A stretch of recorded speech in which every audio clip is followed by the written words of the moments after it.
Welcome to the fifth lecture of the landscape lecture series that we've been having. Uh, from today onwards, what we would be doing is rather than speaking about larger issues in the world, we'll be looking at different aspects of site planning and landscape architecture. If you recollect, in the first class, we had actually spoken to you about the different aspects of landscape architecture, right? Wherein we would be looking at topography, hydrology, planting, fauna, vegetation, climate, anthropogenic layers. So those of you who missed that class, I would urge you to go back and see the lecture once. And then in lecture two, we spoke about Mechanian principles of, how does one study the landscape of a site. So from today onwards, what we would be doing is we would actually start looking at each of these aspects. So I want your implicit attention in the class. It's going to be fun and it's going to be really helpful for you in your design project. So which is why it's important for us to understand these things. And trust me, they are fairly simple ideas, but if we do not pay attention and if we do not kind of understand these things clearly in the beginning, it's going to be difficult as the days go by. So just pay attention, just listen to the class, look at the visuals. You will have a recording of this video available for your consumption later. So we can start from there. I would request all of you to mute your mics unless there is something that you want to tell me. Okay. Okay. So there are two different sets of things that we need to be looking at before we start site planning a site. So ideally, what exactly is site planning? Site planning is when we have to design a building in a particular plot. In extremely simple words, when you have to design a building in a certain plot, you just don't go ahead and just bulldoze everything and start putting a building of your choice in the middle. But ideally, you have to look at the site, you have to learn things from the site, you have to understand the lay of the site, imbibe what are the positives of that site, know what are the problems or the issues with the site, and also understand if the site requires to be taken care of. Like maybe there are some areas where there is rampant soil erosion, so which basically means that has to be plugged. Maybe there are areas where the trees are dying, or trees precariously placed that it may fall off at a later date. So you need to kind of not just understand the site well, but you need to kind of respond to it. So site planning is essentially an exercise where you respond to that site and then you kind of do the needful. So there are different aspects that you need to learn before you start with the exercise of site planning. So one set of aspects are called the natural aspects, or like the things which are inherent to a site because of its nature. The second set of aspects are what we know as the anthropogenic aspects. So anthropogenic aspects are those aspects which are generated by us humans. Let's look at the natural aspects first, and maybe what we'll do is we won't do an overkill today. We'll only look at two of those aspects in detail. Okay, so it'll be clear. After that, we'll have a discussion. Any questions, any doubts you have, you can ask. I'll be happy to help you out with it. And once our classes resume normally, we'll have an exercise in landscape wherein this entire thing will be kind of reiterated to you again. So आज जो भी हम सीख रहे हैं वो आप लोग करोगे in reality, in like a few months from now. So which is why it's important for us to understand these things and imbibe them, so that even in your urban design project, even in your thesis, even in your actual projects, you can kind of use this as a template for kind of site planning your building design. So when it comes to natural aspects, one of the first things that we need to be looking at or knowing is land or topography. The second is water, or the science of dealing with water, which is known as hydrology. The third is soil, or what we call geology. So when we talk of geology, it would mean soil, rock, soil stratas, the different layers which are there. And then we have plants or vegetation, which is like the poster child of landscape, right? Everybody thinks planting is landscape. So, but in reality, it's just one of the many aspects that we deal with. And then we have animals or fauna. So it's very, very important for us to understand that, that site, it may be in our names, but then it just does not belong to us. There are other animals which are staying in there. So we need to know which are those animals that can be accommodated within the site, which are those animals which are endangered or, which actually need a habitat. And if we, through our design, can kind of create it, it'll be great.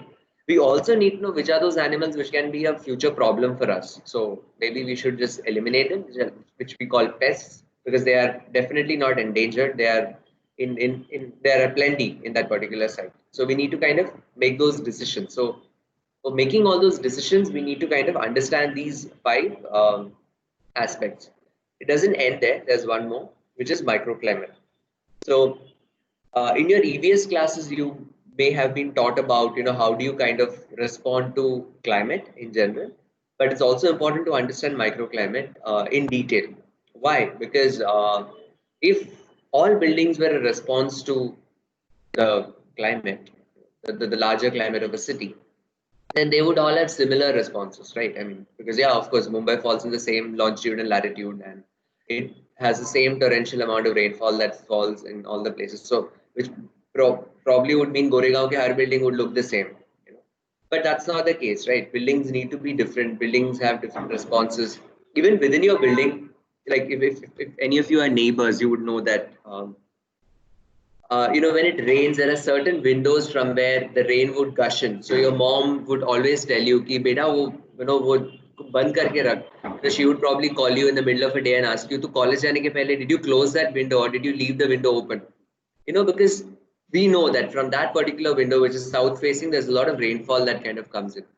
Then there are certain windows where your family or you would know that if I open that particular window and I sit there at every day evening at 5 o'clock to 7 o'clock, there is a light wind that kind of comes in. It's very, very, like it's very nice to kind of sit there. So every house is unique because of the orientation that it takes, and a very good design is one which kind of understands that and kind of responds to it. So the deal with microclimate is that even through landscape, even through these smaller measures, you can actually ameliorate the microclimate of a place. In the midst of an urban heat island, you can still have a small oasis of green, and that could actually affect how the wind or how the temperature of that particular area is. I remember in our first year, we did look at some examples of how microclimate climatic amelioration is done. If you don't remember it, we'll reiterate it in one of these classes. Okay. So let's look at the first entity, which is land.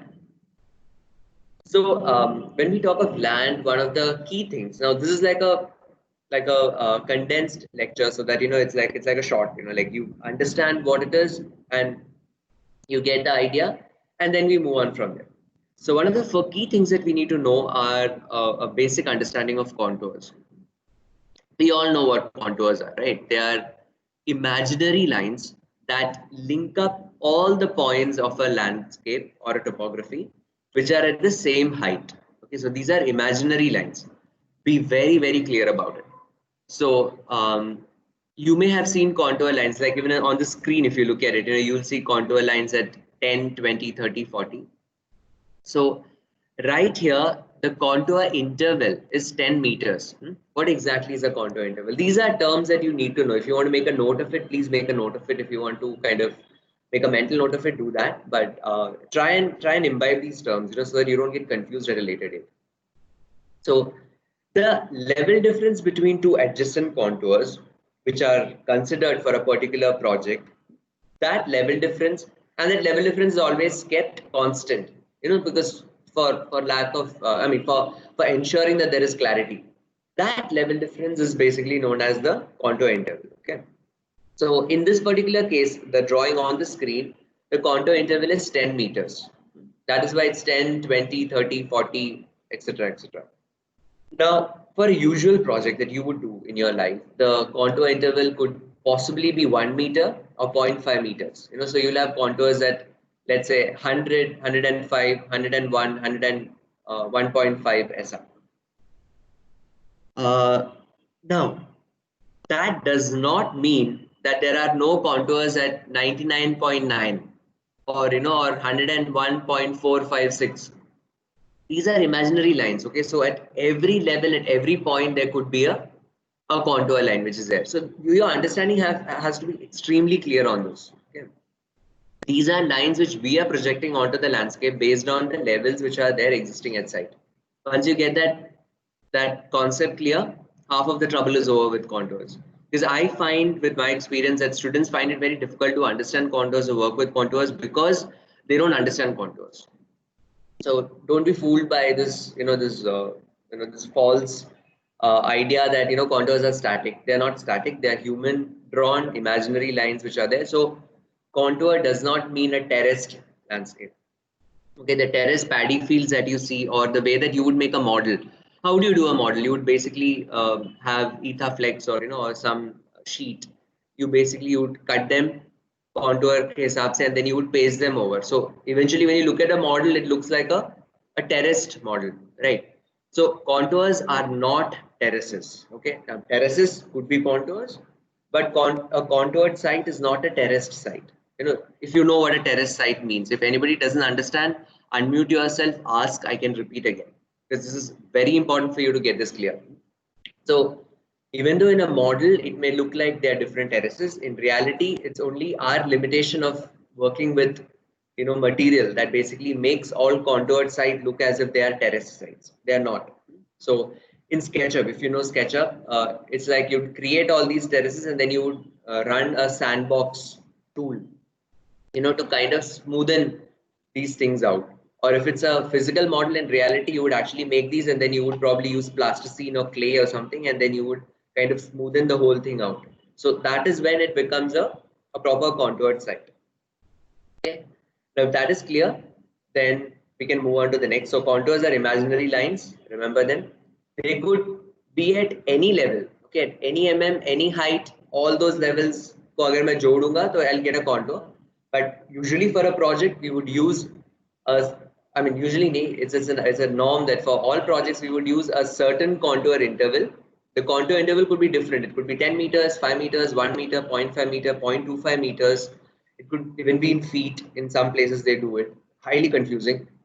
So what is important? What is important is for one particular project, you would only use one contour interval. You will use only one unit. Okay. So if it's it's always If it's meters, it's always meters. And the number that you see on these contours are basically what are known as contour numbers. So when you have a contoured site, I know you've had contour sites in your first year and even in your second year, but I haven't seen your responses to those.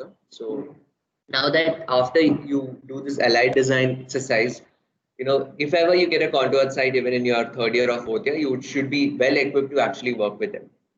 So you need to be aware of contour intervals and contour numbers. So in this particular drawing, what you see is the drawing on the top basically has the contours which are drawn. Now, and when you project them down onto a plan, which is a drawing at the bottom, you'll get a contoured site. So ideally, like having worked with contours for some weeks, months, years now, for in your case, ideally when you see a contour drawing where the contour numbers are written, automatically your eyes should adjust to it and you should start seeing the contours in 3D. That is where you should ideally, kind of aspire to be. So when I see a contour drawing and when I read the numbers, I can actually adjust my eyes and, kind of imagine that flat drawing to be in 3D. So I can quickly understand, oh, there is a peak there is a valley there, So, and when my faculty members told me that in my first year of landscape architecture, way back, I laughed in my mind. I was like, bakwas hai, like, faltu mein bol rahe hain. But it's not, it's true. Okay, trust me on this. So have that, try and cultivate that, that ability to kind of look at contours and, start imagining them in 3D. You'll be amazed how easy life gets after that. Okay. Now, when we talk of contours, there are two aspects that we need to remember. Okay, one is contour elevation, which basically means which all areas are higher, which all areas are lower. Elevation in this sense does not mean elevation of a building, like not the facade of a building, but elevation basically means the heights. Okay, like in an atlas, you have elevation mapping in an atlas. So topography, there are two things that we are basically concerned about. One is understanding which are the high areas, which are the low areas, to what side is the land sloping, and the things which are related to that. But also when it comes to slope, it's important for us to know that how is the slope working? Is it a steep slope or is it a gentle slope? Extremely important. Okay, now you may ask me why, Sandeep, like anything can be cut and filled, like why is it so important? It is important because if it's a small project, like let's say a 10 meter by 30 meter site, and you have to put in a house, it's a different story. Yeah, it's easy to cut and fill, and anyway the rest of the landscape is completely cut and filled, and so there's nothing else. But imagine if your site was in let's say Lonavala, or on the way to Lonavala next to a reserve forest. Your clients own a piece of land there, and they want to kind of create a holiday home for them. Would you as a designer really want to kind of chop off that entire land, put a wide driveway, and do a terrace, and like do a Suraj Bhar Jatiya kind of a a house, movie kind of a house? Or would you really want to kind of you know take a gentle intervention, like for example, like how maybe Geoffrey Bawa or Laurie Becker would have, done, like a gently done, or a Tadao Ando probably, like a gently done intervention right there at site, which doesn't really scream out of the trees, ki hey, main hu yahan pe, like it stays short of the trees, and it uses a little minimal footprint, so that decision is in your hands.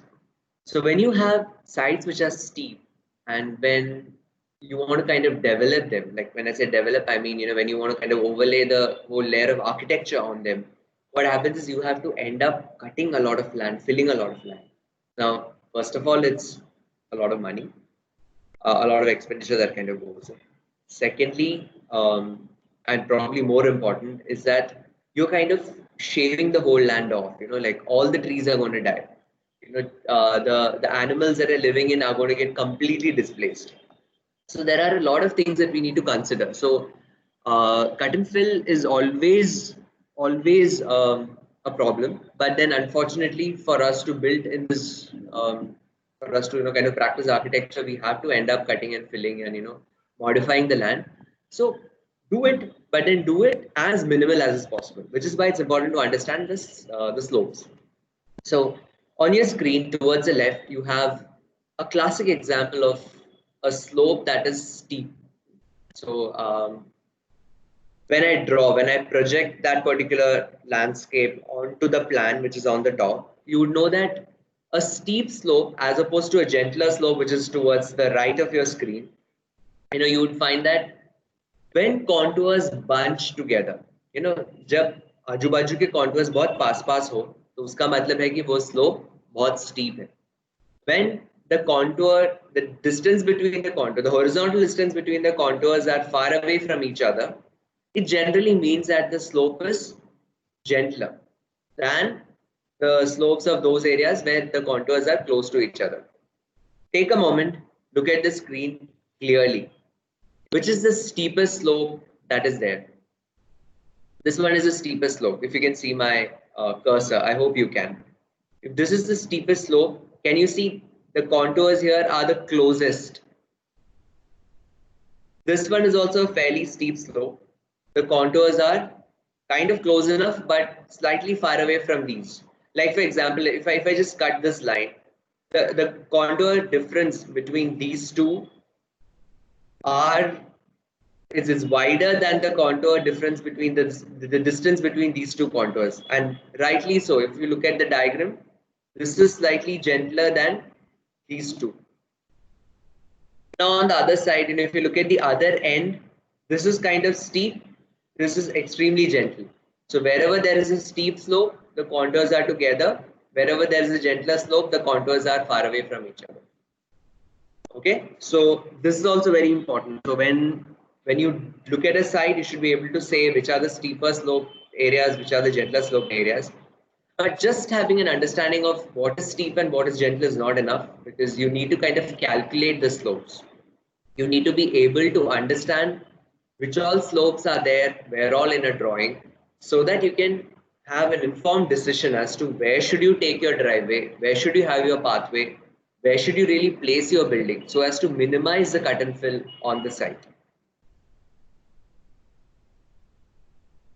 When you understand contours, you'll eventually understand that there are different land topographic forms that you need to kind of looking at. So there are some signature landscape elements that that topographical elements that you need to know.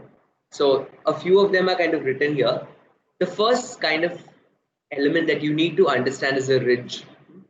So you may have heard of the word ridge, a mountain ridge, and a mountain valley. Like Srinagar is in a valley. There is the Delhi ridge. You may have heard of all these terms. But so you need to understand what ridges and valleys are. So if you ever go to Google Earth and you kind of look at the Himalayas, or any other mountain range, you would find that there are peaks of mountains which are not freestanding, but then there are these peaks which kind of bunch together to form these lines which are there, right? There are these peaks, a peak here, and then it kind of goes down, but then the next peak starts, the next peak starts, so that line of mountains, which are actually higher than the rest of the landscape, just like how a simplified drawing is drawn on the screen, is what is called a ridge. So, how do you understand a ridge? And trust me, ridges don't have to be those tall mountain ranges, which are there. Even within a landscape, which kind of seemingly seems flat, there could be ridges and there could be valleys. So, it's important for us to understand what a ridge is and where a ridge is because when it rains, like what's happening out right now, when it rains, the water is going to basically flow away from the ridges. Or, in other words, ridges are going to define what a watershed is going to be. Simple, right? Ridges basically form the boundary of a watershed. Okay, so if you have a ridge here, a ridge here, a ridge here, a ridge here, then I know in between this, if it's raining, all the water which is falling outside this will flow towards the other side. All the water that's falling in will flow towards the center. So that is why our understanding of ridges are important for us to understand not just topography but also hydrology. So you need to understand ridges. A valley is the exact opposite of this. Okay, so a valley is basically the exact opposite of this. So what happens in a valley is that, yeah. Sandeep, I don't understand what watershed. What is a watershed? Okay, I'll tell you what a watershed is. So just hold on to that thought. Okay, I'll tell you what a watershed is. But you understood what a ridge is now, all of you? Yes. Okay, so basically what you see on the screen is a ridge. It's like a continuous patch of land which is higher in elevation. Okay, that's basically what a ridge is. A valley is the exact opposite of it. A continuous patch of land uh, which is kind of lower than the rest of the landscape. So what happens is when it rains, the water is basically going to flow into a valley and it's going to flow out of it. So now recollect your geography classes. Haven't you heard of river valleys and glacier valleys? Like you have a U valley and a V valley and all. So basically a valley is where a river flows in geographic terms. But for us, in a site, you could still have ridges and valleys. And when it rains, the water is basically going to gush into the valley, and these valleys are going to conduct the water down. I'll show you real life examples of valleys and ridges, and then we can look at it. Just understand these concepts. So, how do contours work in these cases? Ridge ka contours dekho. So when you look at the contours of a ridge, you may have like 250 and 250. You may have ridges which are taller, and then the contours keep going down and as you go far away. So basically the landscape basically goes up, it goes up and then it goes down. On the other hand, when you look at a valley, what happens is you have the landscape and it kind of slopes down. So you have 240 on the further edges, then you have 230, and then you have 220. So when you combine these, you'll get a valley. Okay. Now, ridges and valleys are contiguous or they're continuous. But what if you only had a peak in your site? That's what you would call a top of a hill or a summit. A summit or a pinnacle, like wherein you have a landscape that kind of goes up. There is a flattened edge or a peaked edge or whatever, and it just kind of goes up. So that's like, so in that case, the contours would run like these, so you'll have a circular contour which is at the top and the rest of the contours that keep going down. So when you look at it, so these different patterns of contours are basically what are called as contour signatures. Just like how we have our fingerprint signature, right? So each of our fingerprints are unique.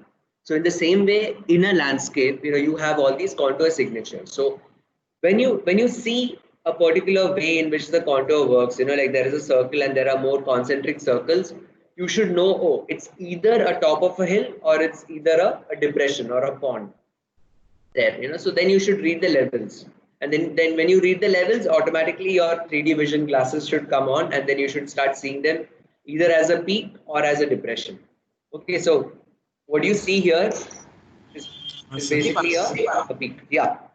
why does the top of Sorry.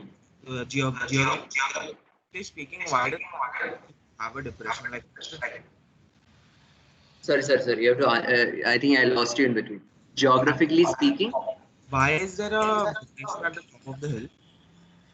Oh, why is there a depression in the top of the hill? Is that what you're asking in this Yeah, particular image? Ah, yeah. okay. So this particular image has a depression. It doesn't have to have that depression. It could be a flattened out area as well. So in this particular case, I think what the one who drew the diagram was basically trying to show was a extinct volcano. So usually in extinct volcanoes, you always have a crater on the top. Okay, and that crater becomes a lake. In many cases, if it's a dormant volcano, it becomes a lake. So I think this particular image where I've taken from, they were trying to show an extinct volcano, which is why there is a depression. It doesn't have to be a depression. It could be a flattened out area also, or it could be a cluster of rocks on the top and then it flattens out. It could be that as well. If you've ever been to any of these hilltops, like in and around Maharashtra, you would always find them to be a flattened out portion, like a small plateau on the top, and then it kind of comes down. So this particular image has a depression. It doesn't have to be a depression always. I'm glad you asked that question because I have always been worried whenever I show the slide that students would get confused because of it. So one great thing is when you see this particular thing, you would know that the 300 that is there, this particular 300 that is there, there are two 300 ka contours, huh? That becomes the ridge. It's basically a circular ridge, and then you have a depression. So when you see, you should always be careful when you read these contours, 280, 290, 300, 300, 290, which basically means that 300 is almost like a donut. It's like a donut form, and then it kind of depresses in between. So this one particular image can explain multiple types of variations. Now, when you see the side of a hill, there is 320, 310, then there is a 300, there is a 290, which is a depression in there, and then you have 290 again, it goes down. So when you see that, you automatically imagine that this is how it's going to be. There is a slope, and within the slope, there is a depression. Okay, it's just these depressions are shown just so that you know how to depict them in future. Clear? Can I move to the next slide?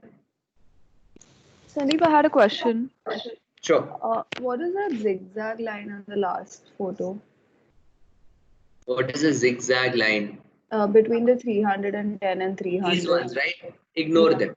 Ignore that. That's basically the arrow line for the text. It's like, see, I'll tell you what. So on the left-hand diagram, there are two 300s which are there.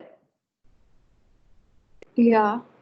Yeah, and have you seen them writing repeat, and then they kind of show these arrows in there? So that basically means that's to catch your attention. Ideally, that should have been a different color. I didn't make these drawings. I basically took them from another source. So, I think उस ज़माने में लोगों का graphic skills were and all that improved. So it's basically arrow lines which say, okay, understand these two contours are repeating. While in the other case, these two lines are not repeating because 310 is at a higher level, 300 is at a lower level. Okay. If they were repeating, that would have meant both of these are at the same level. Understood, no? While these two lines that you see are basically repeating. So I think for all future purposes, I should change the color of these lines because otherwise it'll be very confusing. So this 300 contour that you see as the edge of the depression, is basically only a circle. It's not a line that hits a circle and then goes back as a line. Okay, it's only a circle. These two are only arrow lines. Got it, no? Yeah, got it. Yeah, so these two lines are not needed.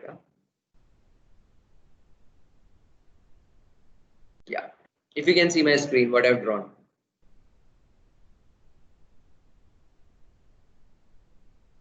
Okay.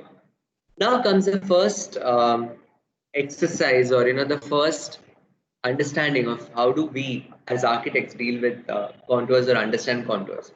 The first thing that when we get a site, and let's say it's a complicated site with lots of contours, the first thing that ideally we should be doing is understand the topography. So for that, we do what is known as an elevation mapping.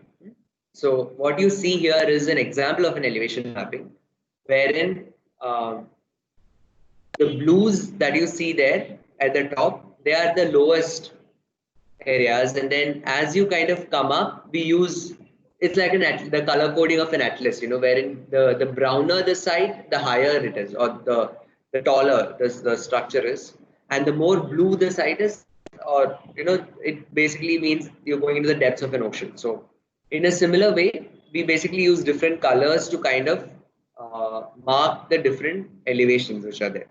So in this particular drawing, we are at a higher point, like this particular area that you see where the roads fork into a Y, that's basically a higher point, and then the side gently slopes down.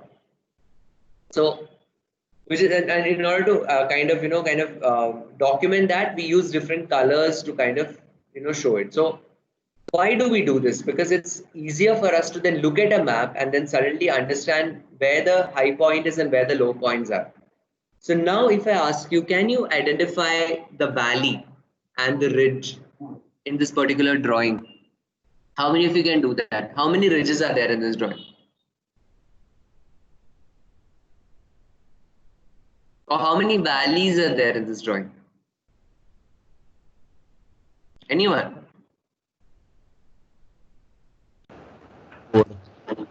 I think so. 2 ridges are there. There are 2 ridges. Where are the ridges? The 2 roads. Okay. So this particular line that you see, can you see my mouse? Or if I draw a red line, can you see that on the screen? Yeah. Okay. So this is a ridge. Okay. Now many of you may ask, how did Sandeep know that's a ridge? I'll tell you how. So if these contours were kind of joined. Okay, I'm doing a shoddy job of joining the contours, but still. So if these contours were joined like these, and imagine this in 3D, like imagine if this is the lowest, so this is lower, this is higher. Okay, how did we know what is lower, what is higher? By looking at the color coding. The higher grounds are colored in a browner shade and the lower lines are colored towards a cooler palette. So if this is high and that is low, and if the contours are going to move it, just quickly think of it as a SketchUp model or as a physical model. Like the lowest line would be drawn here. The next line would be overlaid on top of it. The next line would be overlaid on top. The next line would be overlaid on top. Next line overlaid on top. So then when you look at it, it basically forms like a ridge. You understood?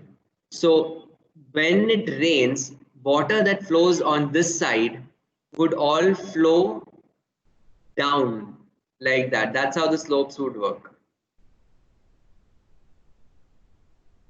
Clear, na? I wish this was not an online class. If we were in reality, I could have, kind of shown it to you guys how it works. So now you have to use your imagination to kind of imagine this in 3D. So that is one ridge. This is definitely a ridge. This one that you see here is another ridge. So in simpler terms, like if you just want to kind of understand how ridges work, in simpler terms, from your high point to your low point, when you look at it, if the contours push forward and come back, it basically forms a ridge. Think of it in your free time, kind of imagine it, or I can actually show it to you in this particular diagram, this is a ridge. Okay. So what happens is when water flows on this side, everything else is going to kind of flow perpendicular to the contour. Water always flows perpendicular to the contours. Why? It's a simple example. You can do it at home and see it. And if you have a wooden plate or a steel tray, you can actually keep that tray. I'll do one thing. I'll get a tray and I'll show it to you. So this thing is a ridge, okay, in this particular drawing. Understood or not? So a ridge does not have to be a flattened out portion. A ridge could also be a sloping ridge. Okay, get that very clear. What is important is that particular point with respect to the points on its adjacent areas, if it's higher up, then basically it forms a ridge. So ridge does not mean that it should be like a loaf of bread that is kept on a ground. Like सब कुछ एक height में होने की जरूरत नहीं है. It could also be a sloping land wherein the contour just basically moves up and goes down. It would just be a bump in the landscape. It would still be a ridge. It would still divide a watershed.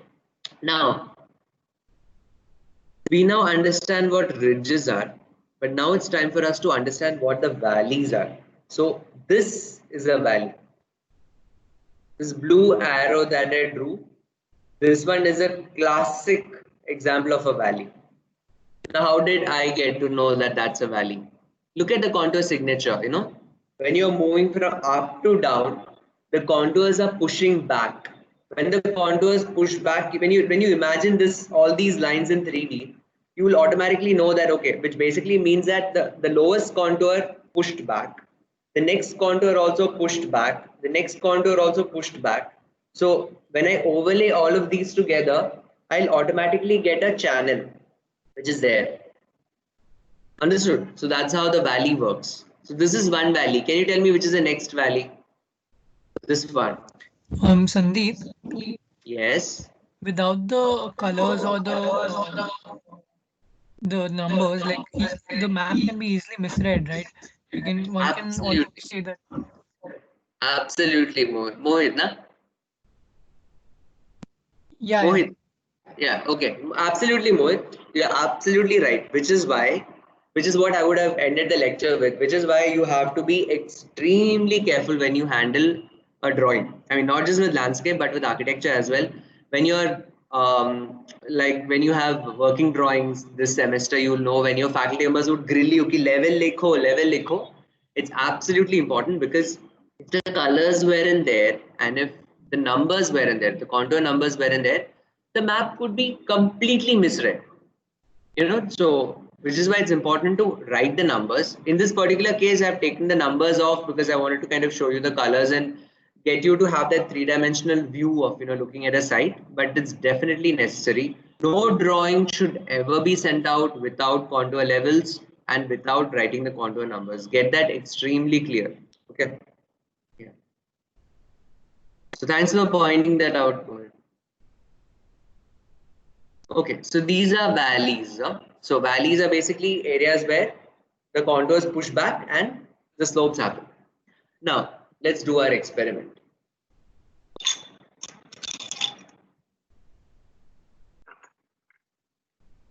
Imagine this landscape.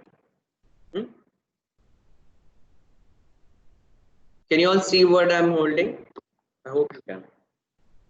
So this is basically like a mountain. Okay. These are my ridges. Yes or no? Clear, right? These things which are pointing out are my ridges which are there. And the landscape that kind of goes back and comes out is basically a valley. Now, if I were to pour water,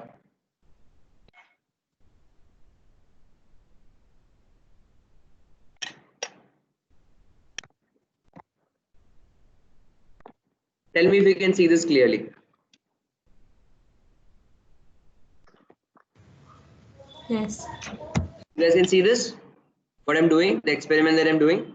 Yeah. So you have ridges, you have a valley. Okay. What am I going to do? It's going to rain out here. See, how is the water going to flow out? Not through the ridge. Even if it flows on the ridge, it moves to this side or this side. Can you see that? I think the water should have been colored. Wherever I pour it, the water, see, it's this area has never gotten wet, while this area has become wet. So the water is basically flowing on top of it and it's moving that way or this way. So that? Yeah. Or do you want to do that once again? So what happens is water always flows perpendicular to the direction of the contour. Now you may say, अब पानी को कैसे पता contour कैसा है? पानी को नहीं पता contour कैसा है, but पानी को ये जरूर पता है कि it has to take the shortest route to go down. Gravitational pull, na? It takes the shortest route. So what happens is, and what are contours? Contours basically show you the levels at the same line. So if you have a flat tray, like if you have a file or a tray, it's easy. So if I keep that tray like that, and if I pour water, water is going to flow this way, straight down. उस tray का contour level कैसा होगा? Parallel to the ground रहेगा ना? It's going to flow straight down. But if I'm going to if I'm going to make that tray teda, and if I'm going to change the angle of the tray, the contour levels are going to still be parallel to the ground. But if I'm going to pour water, I'll show this to you.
Thank God my family isn't here. They would have killed me if I'm pouring water all around the table.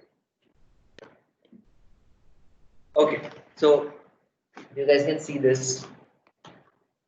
Imagine if this was kept exactly perpendicular to the plane that we are in. And if I were to pour water, the water would have flown directly down. Simple to understand. And how would the contours work in this case? If my table is at 0, 0, there'll be a +1 somewhere here, there'll be a +2 somewhere here, +3 somewhere here, +4 somewhere here, +5 somewhere here. Equidistant because it's at 90 degrees, right? It'll obviously be calculated equidistant. If I'm going to invert this a bit, but I'm going to keep the angle the same from the top till the bottom, it's going to be like a straight line. It's like a straight line. It's inverted like that. Still, my 1 meter would not be where the 1 meter was earlier, because if it was here, if I invert it, the 1 meter would have moved up, right? Perpendicularly, जहाँ तक 1 meter distance है, वहाँ पे 1 meter का contour आता. Perpendicularly from the 0, 0, 2 meter का contour जहाँ आता, वहाँ पे 2 meter का contour रहता. From the ground, 2 meter से 1 meter ऊपर 3 meter का contour रहता. So which would have meant that there would only be 3 different lines, because earlier when I was keeping it like this, maybe there was 1, 2, 3 and 4. It's not touching 4 anymore. It's touching 3, 2 and 1. Imagine it in 3D, okay? I hope you can see the whole thing that I'm doing. Now if I pour water here, it's going to flow down straight, right? It's going to flow down. And if I was to kind of capture that with a camera on the top, and if I was to plot it in a map, you would understand that however the contours are, the water is flowing perpendicular to that direction in plan. Okay, so always remember in plan. It doesn't mean contour aisa hai, the water will flow perpendicular. Water basically flows down perpendicular to it. But when you draw it in plan, if I project it in plan, it will seem perpendicular. Now the same landscape, I'm going to invert it up. You know, like I'm going to basically hold it up like that. So my 1, 2, 3 contours are not going to go like that anymore, right? On the ground level, my 1 meter contour is going to go like that. I mean, there is going to be just a small line here, which is 1. इसके बाद 2 ka plane will basically splice this like that. So basically, I'll have a 2-meter contour ka line here. Uske upar, ground se parallel, if I imagine a 3-meter laser, I'm using a laser torch to kind of, cut it. So 3-meter will be here. I'm going to kind of pull it up, and 4-meter will somewhere be here. So there'll be 4, there'll be 3, there'll be 2, there'll be 1. And now if I'm going to pour water here, how is the water going to flow? The water is basically going to flow again like that. I mean, it'll pour out from here, it'll pour out from here. But if I were to capture it with the camera and plot it out, you'll again see that the water basically moved perpendicular to the contours. So that it's try it out at your home, then you will understand that, what I mean. If you were in class, I could have actually demonstrated this much better to you guys without spoiling the polished material. Yeah. So basically, water always flows perpendicular to the contours. Okay. Try it out at home, and then you will understand what I mean. So that's why in that particular thing that I showed you, where there was a ridge and a valley, you pour it. The ridge basically divides the water and makes it flow to both sides. Valleys basically allow all the water to congregate into them by virtue of their design. So this is a classic example of a ridge. This is a classic example of a ridge, and this is a classic example of a valley. Because even though the ridge slopes from this point to that point, but at this particular point, the adjacent points are lower. Which is like if I were to put a paper in between, or if I were just imagine that this was a larger structure, we just sliced it at this point. So this is one contour where this is cut. This is one contour, but in that contour, this particular point is higher than the point on these sides. Obviously, those sides, the points are not even there. It's just hava there at this particular moment. Okay, so that is why this point is higher. So that's why it's called a ridge. So you may have seen this sabzi called as ridge god, right? You have a ridge god, right? Like a snake god, you have a ridge god. So it's called a ridge god because it's got these ridges on top of it. Okay, now a familiar landscape to you guys. Can anybody tell me which is this or where is this? Anyone? This is in Bombay. This is within our city. Is that this the Powai Powai? Lake? Absolutely. So this is Powai Lake, okay, and this one is the Bihar Lake, and there is Tulsi Lake also up there. Okay, and this monstrosity that you see here is basically the Hiranandani complex. Okay, and this road is the JBLR, Jogeshwari Vikhroli Link Road, and that is the Eastern Express Highway, that is Kanjur Marg. And then post that are the mangroves, and then you have the Thane Creek towards the right side. And towards the left side, you have the Western Express Highway ka ek tinge, which you can see here. Okay.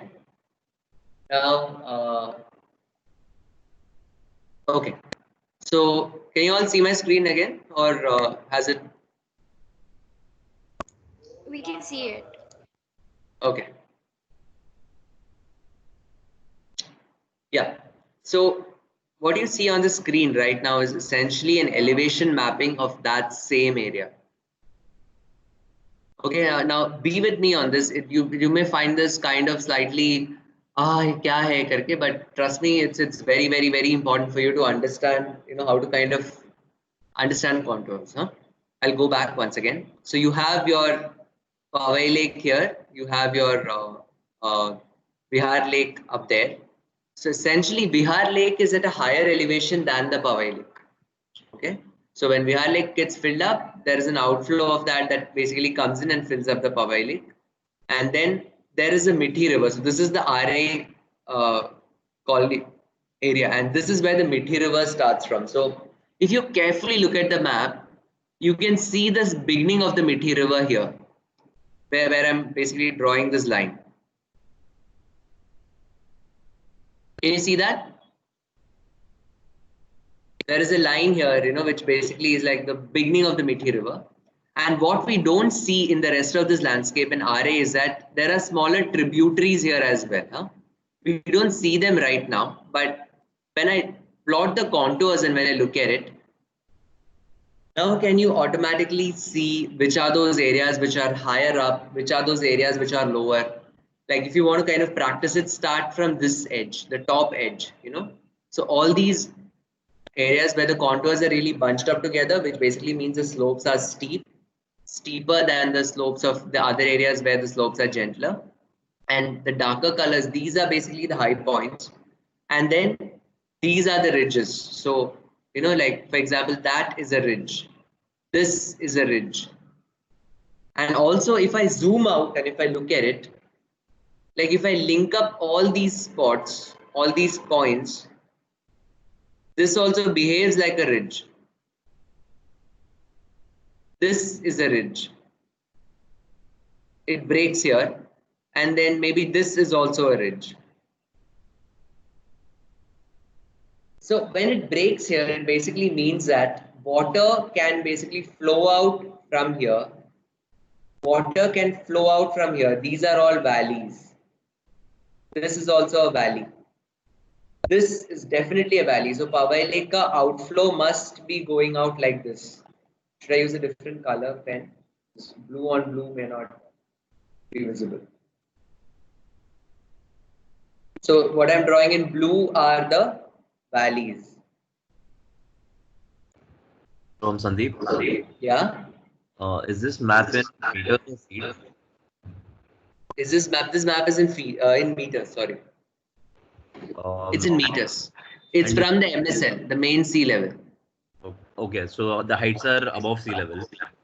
All the heights are above sea level. So, okay. So I'll tell you about the convention of numbering contours as well. Okay. I'll speak about it after I just explain this quick concept of a valley. So, Yeah. so now can you see that?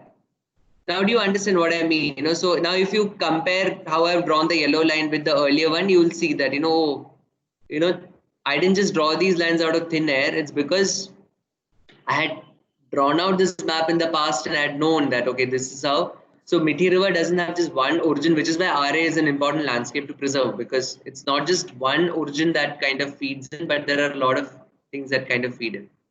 And here also there is a breach. Here also, see. So if Vihar Lake gets filled up, all these points are not at the same level, you know. So from here, it can actually allow for the water to kind of flow into the lower landscape. Here, it can allow for the water to kind of flow down. Clear, na? So now when you look at the map, you know these are the lowest areas which are there. This is low, this is low, this is low.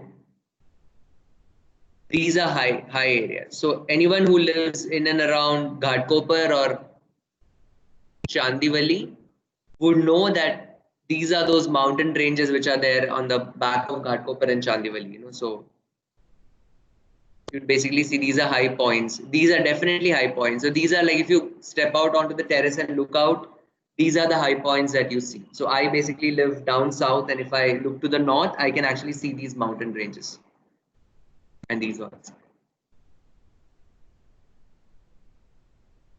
Clear? Okay, now I'll tell you about numbering contours. So usually contour numbers of any place, you know, like for example, if you ever travel by trains, you know, like whenever you reach a station, you would find that वहाँ पे लिखा होगा New Delhi railway station plus 7 point whatever plus 107.5 meters above MSL, you know, about mean sea level. That's how contours are written. So every city will have, you know, a different I mean every point on this earth will have a different contour elevation. Now how do we create a standardized understanding of which areas are taller, which areas are shorter? That is basically done using the device of a main sea level or a mean sea level, you know, which is MSL, mean sea level, you know, which is like an averaged out sea level that is always considered to be at 0.00, and from there everything else is calculated. So now you may ask, but Sandeep, is the sea level the same? Of course it isn't the same, and for heaven's sake, you know, we are in a curved earth. Our earth is like, it's like a sphere. It's like a flattened out sphere. So, but then for all practical purposes, we have to come to a consensus of what is the mean sea level, and then from there we have to kind of start calculating the rest of the elevation. For smaller projects, we don't have to really worry about it because the MSL is fixed, and the MSL of all the roads and everything else within the city, like main observatories, railway stations, main infrastructural entities, the mean sea level is kind of fixed. It's already calculated and that's fixed. So it's easier for us to extrapolate the levels from that area. But let's say if you have a project in somewhere in Palghar, you don't know the mean sea level. You don't. So you have a site. The client has come to you and he's asked you to design the project, and you're wondering how do I do this? And the client says, "Oh, I want the building up in a few days," and she just goes away. And then now you have to get a surveyor to do the mapping. How do you fix? From where do you take what we know as a benchmark? So in smaller projects, smaller sites, you don't have to really worry about the sea level. But what you have to worry about is all the consultants, everyone using the same benchmark to start the project. So what usually happens is the road, the center point of the road outside, the access road outside, is taken as a point which is essentially the 0, 0 from where the rest of the contours are calculated. Simple, right? And that particular point is called the benchmark. Okay, so a surveyor will do that job for you. You just have to use that same survey, ensure that the architect, the landscape architect, the plumbing consultant, electrical consultant ko contour se lena dena nahi hai, but plumbing consultant definitely yes. All of them basically use, or if you have a rainwater harvesting consultant, whoever, all of them basically use the same survey map, use the same base drawing that you would create, and they follow it. Never let people use their own 0, 0s and +1s and +2s. It will be a big mess at the site. Okay. Now, imagine if my road was higher and my plot was sloping down. Then what happens? Will I have 0, 0, -1, -2, -3, -5, -6, -7? You could, but it could be damn confusing if you have minus and plus within the same site. You have a larger site where some areas are higher than the road, some areas are lower than the road, and वो calculation करते करते अच्छे अच्छों की भी band बचती है. So in such cases, what do? You basically tell the surveyor, or the surveyor does it himself because it's an internationally complicated problem. हर जगह होता है problem. So what we do is benchmark हम लोग कभी 0, 0 पे set नहीं करते. We set the benchmark for projects at 100. Simple, na? Like if it's a large city like Lavasa or something, then maybe it may be different. But for usually projects which are down up, ऐसा वाला जहाँ पे लगता है, वहाँ पे they set the benchmark at 100. So all points which are higher than 100 will be 1 meter above will be 101, 102, 103, or 100.23, 100.24, etc. You've done surveying in your last semester, so you would know this. All points which are lower than that will basically go down to 99, 98, 97. So there is no ambiguity in the site. There is no minus sign that basically comes into being. Because you get that very clear. In such cases, 100 might not mean it's 100 meters above the main sea level. It's just 100, which is the benchmark level outside. If you have to convert the whole thing into MSL, that would be a different challenge altogether, because then you'll have to understand where is that particular benchmark point. Then you'll have to use GPS, and then you have to go into GIS. You have to use the satellite data. Then you have to use these models which are available online, which may be inaccurate as well. So satellite also kind of, that's how you get contours from Google Earth as well. You can get contours from Google Earth, but they are highly conjectural. They're kind of completely wrong in many ways. You'll have to then kind of understand what those levels are and then plot it back. That is an exercise of its own. Okay, so I hope I'm clear about naming contours. Now there is one more small aspect that I want you to know. I know that's too much of information for a class, but let's just go through it once so that you and I are clear that we've done it. We'll revisit this once again. And that is the idea of understanding slopes. Very, very, very important. Okay, so understanding levels is one thing, understanding slopes is another. But both are important for us to be a good architect. So there are steep slopes, there are gentler slopes. How are slopes identified? Slopes can be identified or written down in two different ways. One is as a ratio, which basically means 1 is to 10, 1 is to 100, 1 is to 200, paisa. Or slopes could be written as a percentage, like a 50% slope or a 100% slope or a 10% slope, aisa. So we have slopes which are written as percentages or slopes which are written um, as a ratio. So is that too much in a day to imbibe, or should I go ahead with the rest? You guys have to tell me.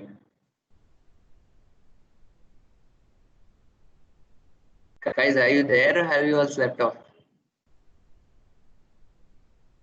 We are here just trying to figure out how. Okay, so okay, well, what I'll do is I'll probably take slopes in the next class then. Okay, we'll at least clarify all the doubts with respect to understanding of contours, in this class, and then, because I need you to have a fresh mind when we discuss slopes, because it's highly important for us to understand it. It's not difficult, trust me, it's very easy, but or do you want to take a small break, come back, and then start with the lecture? That's also a possibility. We can finish off slopes.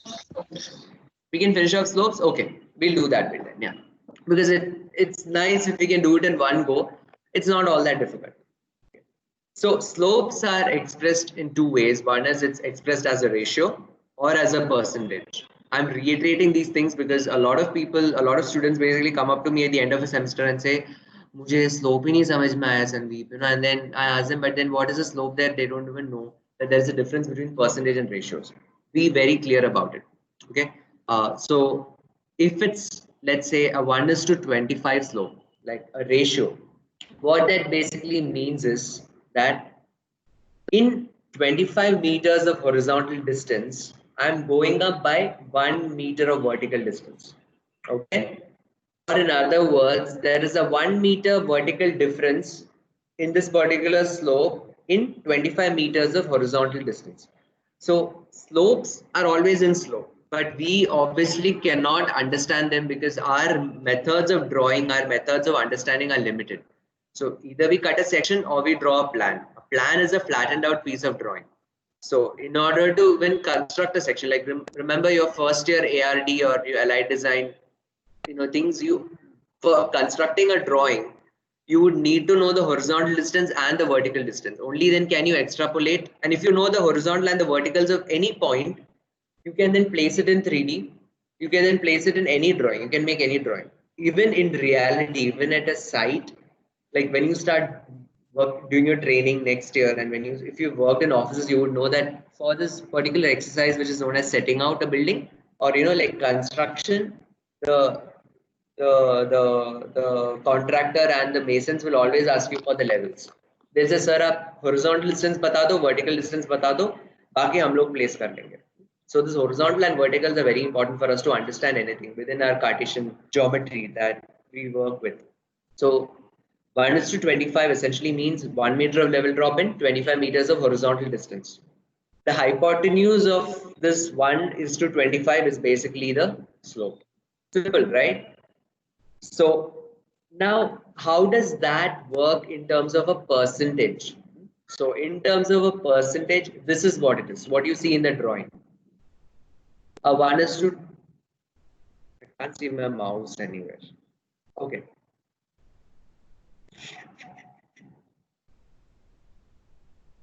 Okay. Yeah. So in percentage, in simple words, a 1 is to 25 slope is a 4% slope. Okay, now how did I get 4% slope? Is all I have to do is I have to make the horizontal distance 100. So in 100 meters or in 100 feet or whatever is 100 unit, how much of vertical unit am I going up or going down? That basically is the slope in percentages. So like if you look at the drawing in 100 feet, I'm going up by 4 feet. So it's basically a 4% slope. In other words, if I divide that 100 by 4, I get 25. I divide the 4 by 4, I get 1. So 1 is to 25 is essentially a 4% slope. In the same manner, if I look at a 1 is to 25 slope, say I look at a 1 is to 10 slope. A 1 is to 10 slope would basically mean in 10 meters I go up by 1 meter, which also means in 100 meters I go up by 10 meters. So it's a 10% slope. Simple, right? If you get that correlation, half of the battle is won. Huh? So I know half of you must be thinking, why is Sandeep taking so much of time to explain this? Trust me, there are people who don't understand this in your class, and it's very important for us to make sure that they understand it more than you do, because you and me, we understand this very easily, but many of us don't. That's a problem. Okay. Then we have slopes which are steeper than 1 is to 10. So which could basically mean 1 is to 8, 1 is to 7, 1 is to 3. So what that means is in 9 meters, sorry, in 10 meters, in 9 meters you go up by 1 meter, or in 3 meters you go up by 1 meter. So it's a very, very tricky question. If somebody asks you, is 1 is to 25 steeper than 1 is to 3? You have to be confident enough to tell them no. 1 is to 3 is steeper than 1 is to 25. Okay. But in the same way, if somebody asks you, is a 25% slope steeper than a 3% slope? What would be the answer? Yes, it is. A 25% slope is steeper than a 3% slope. Okay, so don't get confused in that. So you have slopes which are steeper than 1 is to 10, which are usually clubbed together, and then slopes which are steeper than 1 is to 2. That's like really steeper, but basically which means in 2 meters I go up by 1 meter. So 2 meters I go up by 1 meter. That's like a really steep slope. So those are basically clubbed together. Now, slopes in a landscape, in a real topography, you could have different slopes at every point, right? It's not a man-made slide, nahi hai na wo. It's not it's not a perfectly constructed site that you get. A site is always a site which has multiple slopes. So once you plot the contours, now I'm sure Parth can ask me that, but Sandeep, if I calculate the slope like this, it's a different slope. But if I calculate the slope thoda teda, it's a different slope. I mean, baat to sahi hai. And he's absolutely right. So a site cannot have, you can't just go around a site and start marking each and every slope everywhere and start writing them in different colors, or start denoting them. You'd go crazy. You'd leave architecture and you'd run away. So in order to make our life simpler, what we do is we calculate slopes based on range. So what we do is we say anything that's gentler than 1 is to 25 to 1 is to 25 is clubbed in a certain range. Okay, so you don't have to keep calculating 1 is to 30 ka slope, 1 is to 40 ka slope, nothing. You just identify the 1 is to 25 ka slope kahan aata hai. Ab kaise identify karna, I'll tell you that. It's very easy. You identify how 1 is to 25 slope between, and slopes are always calculated between contours. Okay, so ideally, right, contours are imaginary lines that basically tell us the signature of how the lay of the land is. And if we know that, all we have to do is between these two contours, we have to know where exactly is 1 is to 25 ka point. And I have to keep looking towards the right and the left of it. And I have to see, okay, towards this side, towards the eastern side, are the contours moving away? If the contours are moving away, I mean, horizontally they are moving away, which basically means in 3D, the slope is becoming gentler. If that is happening, then I can confidently say, okay, that slope is gentler than 1 is to 25. So I can basically, consider that whole range in one particular color, or one particular range. Now, post this 1 is to 25, if the contours are horizontally moving closer, which basically means the contours are getting steeper, then till the time I find the next point where it touches 1 is to 10, where the horizontal distance between the contours is 10 meters and the vertical distance is 1 meter, I can confidently say, okay, that entire area is basically in this second range that we have here, which is 1 is to 25 to 1 is to 10. Anything beyond 1 is to 10, that goes where the horizontal distance get closer, we have to then just mark the same range till it becomes 1:2. There are two possibilities. 1:10 ke baad it could go closer or it could go far away also. It could again go back to 1:25. There are both these possibilities. So it depends on the site, but you just have to identify certain mean values in between and then calculate the ranges. So you don't have to keep calculating the slopes at every point. Now, this may sound greedy to you right now, but it's very easy to calculate these slopes. I'll teach you how is it done, and then we'll do that in our class as well. So once you do it, you'll be super confident. These are the perils of online teaching that I presume that you're understanding what I'm saying. That's why I'm dancing around, I'm showing hand movements, I'm doing all of this. But I understand it's difficult to understand these concepts over online.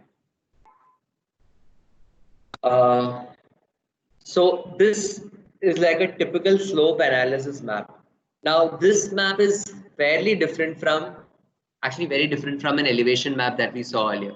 In an elevation map, it was all about simple levels of contours which are there. That was like a brainless exercise of just drawing out the levels. But in this particular map, the contour numbers are there. Something which I think Mohit had asked me, Sandeep contour numbers नहीं और colors नहीं है तो confusing होएगा, definitely होएगा. और इस case में contour numbers होना ही चाहिए because the colors don't tell you the levels. The colors are the color ranges that tell you the slopes or the slope ranges. So the slope ranges are written down. So like whatever is yellow is flat or fairly level land. But it's almost flat or fairly level land, even though there are contours. So interestingly, if you look at it, the contour interval between these areas are much closer, while the contour interval in the yellows are very far away, right? The contour intervals, like the sorry, not the contour intervals. The contour intervals remain the same in a project. See, this is where you go wrong. The contour intervals are the vertical distances between the contours, which in this case may be 1 meter or let's say 10 or whatever. I'm not even getting into it. It's 1 meter in this case. Contour intervals are the vertical distance between contours, which is static. But if you look at the horizontal distance between these contours, when the distances are further away, it basically means the slope in that area is gentler. And when the horizontal distance between contours are closer, it basically means that the slope is steeper. So this is how a slope analysis map is done. So basically you calculate the slopes in a drawing, you calculate which are the areas where, so you first decide your ranges. So what I showed you in the earlier slide is a typical way of doing it. Now, अब भगवान ने नहीं बोला है या कि 1:25 रखो और 1:25 से 1:10 रखो, ये तो मैंने बोला है. तो अगर आपके project में if you want to kind of do the slope analysis ranges in a different way, you can do it in a different way. Let's say you want to do 1:25 to 1:20 in one range, 1:20 to 1:15 in one range, 1:15 to 1:10 in one range. You're free to do it. But my point is, why would you do that? Why would you create all these multiple ranges when they are of no use? Now, there is a logic why I have chosen these ranges.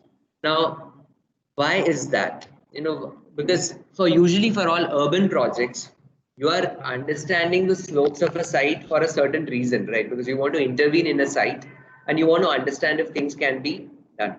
So this is the logic behind those ranges that I explained to you. Okay. Any range, gentle slopes to 1:25 slope, or in percentage, a 0 to 4% slope. It's generally flat.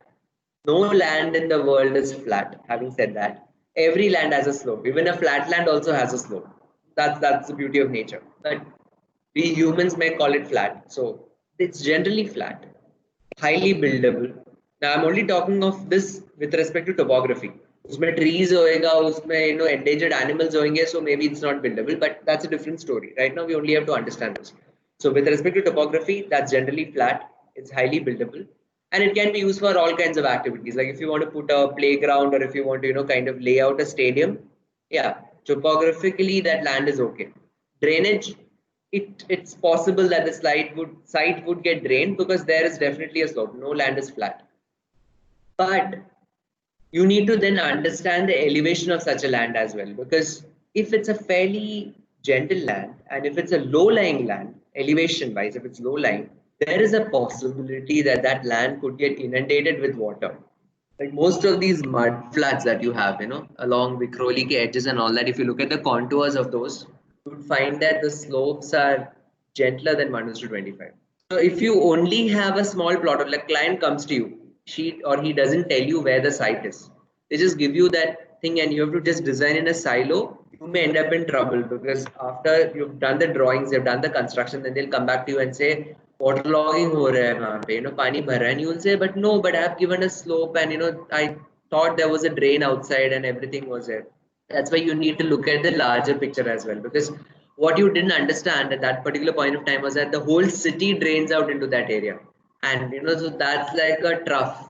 That's like a low-lying area. But within your site, you had made sure everything works well. That's why it's important for you to kind of zoom out and look at the larger landscape as well. Okay. Now coming back to slope ranges. Any gentle slope up to 1:25 is generally flat, buildable, can be used for all kinds of activities. That is why that 1:20. And 1:25 slope is generally the I mean, you can walk on a slope which is steeper than 1:25 as well. Obviously, all wheelchair ramps are designed in 1:15 slope, or sometimes 1:12, because 1:12 is easily achievable. 1:12 basically means 1 meter in 12 meters. 1:15 means 1 meter elevational drop in 15 meters. 1:15 is ideal for a wheelchair because a person on a wheelchair can wheel herself or himself on a 1:15 slope easily. But on a 1:12 slope also, he or she can do it, but then you may need assistance.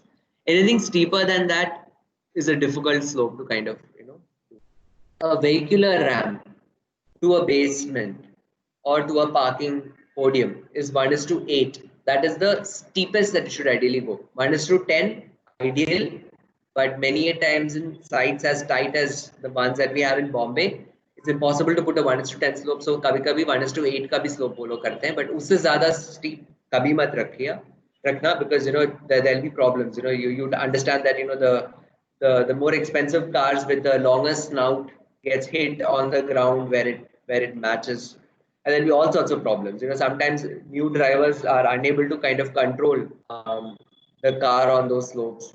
So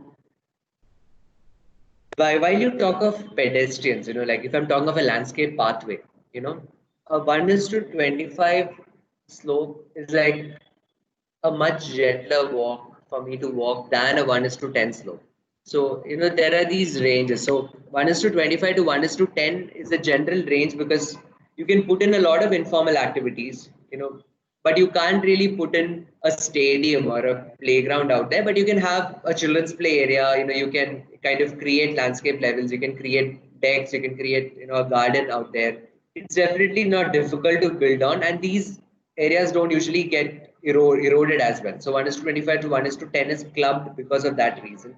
Anything that is steeper than 1:10 is difficult to climb for pedestrians, which is why for urban projects we keep that slab at 1:10.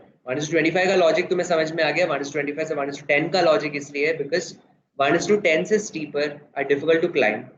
So you may need to put in steps, or you may need to put a ramp in your pathway. You can't just put a your pathway can't just go steeper than 1:10. Okay? So 1:10 to 1:4 हम ये range इसलिए define करते हैं because it's first of all difficult to climb, which basically means any driveway, any pathway that you put in may need to be modified, accordingly. So if you're on a cycle, if you have to slow down your speed, what do? Without applying the brakes, you would meander. And sometimes meander so the speed goes down. In the same way, like on a slope landscape, like there is a slope, and if I lay that pathway right on that slope, if I think it may be too steep, what I can also do is I can meander my pathway. So if I increase the length within, and if I kind of slightly modify the edges, I find that I can create a gentler slope between these two contours. ये contour और ये contour हिल नहीं रहा है, contour वहीं पे है, but इसके बीच में if I move my pathway, be gentler, and if I get a person up, then I can create a gentler slope between these two. Okay, imagine that in 3D. Rather than a straight line, between these 2 points. A straight line would be steep, but a longer line would basically make it gentler for me. Which is why if you ever go to Pune, you'd find there are these hairpin bends in the roads, right? Road हमेशा hairpin bends होता है road में. वो hairpin bend इसलिए है because rather than putting a road straight like that, what we do is we create these gentler terraces on the land. So, and the terrace can't be such that you keep going round and round a mountain. I mean, that would have been the best. If you can actually go round and round a mountain, you can reach the top in the gentlest possible manner. But then in that case, you're destroying the entire mountain range, you're destroying the ecology of the whole thing. So what we do is we kind of take it to a certain point, take a turn, come back gently in 1:10 or 1:12 slope, take a turn, 1:12 or 1:10, 1:8, go back, then you again come back and do it. So just to basically minimize the cut and fill that you have to do in a contoured site. Now, any slope that is steeper than 1:4 in a site is so 1:10 to 1:4. It's difficult to climb. It's moderately steep for building a building, so which basically means there will be a fair amount of cut and fill that will be involved in it. But anything that is steeper than 1:4. So when I say 1:4, I basically mean a 4%. No, I basically mean a 25% slope, a 25% slope. So 1:4 basically means in 4 meters, 1 meter up. That basically means it's a fairly steep site. It's susceptible to erosion, which would also mean that building a building is a different story, but your landscape architect and you as an architect will have to work together and kind of ensure that the slopes are stabilized. And it would require a lot of cut and fill, and ideally it's not suited for building. But having said that, a lot of projects are basically built on sites which are steeper than 1:4. So that would mean you have to stabilize it. There'll be a lot of cut and fill. There'll be terracing. There'll be retaining walls that would keep coming up. So if you can avoid such a site, avoid it. But in the real world market, that's not the norm. So you have to be careful about it. Now comes the question that, Sandeep, how do I map these slopes? We use a very simple technique. Like you'd be amazed that it's actually a Jugadu technique that we use, that we create a scale for ourselves. So we take a piece of paper, like a box board or a mount board. We take a piece of paper. So we have a contour plan on a particular scale. Let's say the contour plan is in 1:100 scale. We stick the drawing onto our table. We take a piece of card paper and we make our own scale. If it's 1:100, then our scale also have the scale, or our device also will have to be in the same scale. So in 1:100 scale, I'll basically tape my drawing onto the board, which is what you see here. I'll tape my drawing onto the board, which has all the contours marked, which is all the contour numbers marked. I'll take a hard look at it and I'll understand using my 3D vision कि कौन सा high point है, कौन सा low point है. The next step is I'll discuss it with my partners. If I'm doing the project as a group work, I'll discuss with my partners and I'll define the slope ranges for this particular project. In this particular slide that's on the screen, we are looking at 0 to 5%, 5 to 10%, 10 to 15%, 15 to 20%, more than 20%. What is the logic? Don't ask me. I haven't written them down. My logic was what I explained to you earlier, that the urban project of looking at it. But you could have your own logics. There is no one final ishwak in this. The God-given word K is slope hona chahiye. Aisa nahi. It could be any slope ranges that you could look at. So just to reiterate, 0 to 5 would mean 0 is like there is no slope like that. A 5% slope is what? 1:20. Okay. A 5 to 10 is 1:20 is to 1:10. So when you write in percentages, it goes ulta. Let's say a 20% slope is a 1:5% slope, which means it's getting steeper as you go down. So simple, you make your own device. You take a piece of card, अगर 1:100 का drawing है इन scale 1:100 में drawing है तो I take my triangular scale 1:100 scale and in my cardboard or in my box board I'm going to draw out these ranges. So I have a 0 0 somewhere. I'll have a 0 0, I'll have a 0, and then I'll draw the steepest range of my slope. Like if I have to follow our logic of doing this, I'll draw 1:4. So 0 है, उसके बाद मैं 1 2 3 4 पे I'll mark a line and I'll say this range is basically my 0 0 is to 1:4 का range. And then from my 1:4 I'll mark my 10 line there. So that basically means from 1:4 is to 1:10 ka range is here. And because I only have to mark the horizontal distances, right? Horizontal range ka horizontal distance, and from 10 I'll mark 25. So 0 0 se I'll mark 25. 0 0 se 25, which means 10 se 15 add karke I'll mark 25. And then whatever is beyond it is a slope that is beyond 1:25. So I have my own scale, which is what I have here, you know. And then what will I do?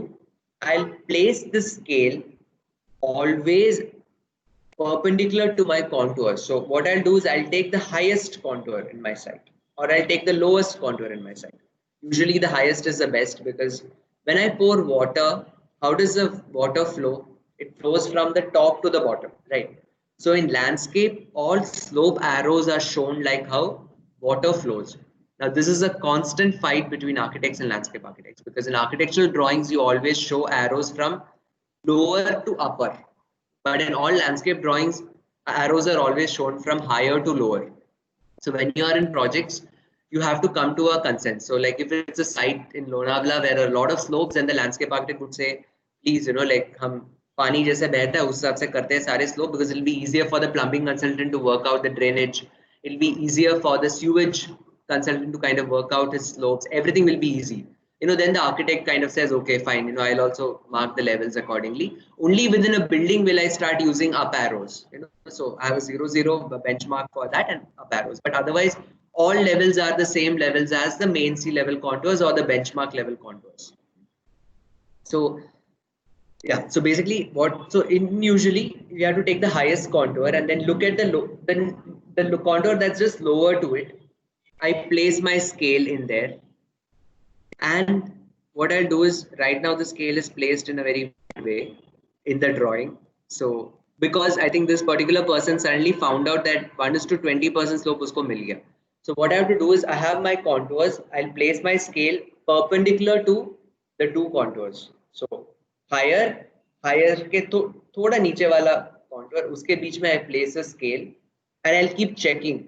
Where do I get a perfect 1:4 or a 1:10 or a 1:25 or any other slope range that you have marked at so basically you have to kind of run the scale. Like if the contour is going like that, then you have to keep it, the pivot point is a higher contour, and you have to keep moving it according to the lower contour, so that at any given point of time, the way the paper moves is perpendicular to it. Extremely difficult to kind of explain it to you on an online screen, but we'll do it in class. Just understand the logic. कहीं ना कहीं एक point में 1:4 match होएगा या 1:25 match होएगा, 1:10 कुछ तो मैच होएगा. At that particular point you draw a line. Okay, at that particular point you draw a line between those two contours and then you start moving it around. So then you see उसके आगे और पीछे are they diverging the contours, are they converging, and then wherever they diverge or converge, go take it to the next point and mark a line. So those ranges that you get would basically give you a slope which is basically this. So here the contour numbers are there, the slopes are there. So the darkest colors are the steepest of slopes. So you would know that, okay, I have actually done the same exercise between each of these contours and I've gotten to know, okay, this is a steep area. So all this is steep. This is slightly gentler. This one is gentle, and these are the gentlest of the slopes which are there. Okay, so this is how you do slope analysis. Now you may ask me, Sandeep, why are we doing slope analysis? Very important. We need to know, because If you know the slope analysis, that would help you to understand which are those areas where you can actually place a building. How can you take a pathway or a road to go to the building? I have seen fantastic architectural projects which are designed very sensitively in heavily contoured and like sites which have a lot of trees, and they've found a small patch which is flat. They've done the design. Sab kuch hone ke baad they call in a landscape architect, and when the landscape architect comes to the site and asks them, okay, wonderful, you've kind of placed the building very nicely, but your approach road is down there. It's like way below, around 30 meters down. And but how are you planning to get people up to that flat patch? And then the architect thinks, oh shit, how do we do that? Because if I have to put a road which is 1:10 or a pedestrian pathway that is 1:15 to link up from the gate to the building, that road will basically cut through the whole site because it's a steep site. So it has to go hairpin bend, hairpin bend, hairpin bend, hairpin bend, hairpin bend, hairpin bend, hairpin bend. मतलब करते करते जितना sensitively वो architecture design था, वो पूरा site का band बच जाता है.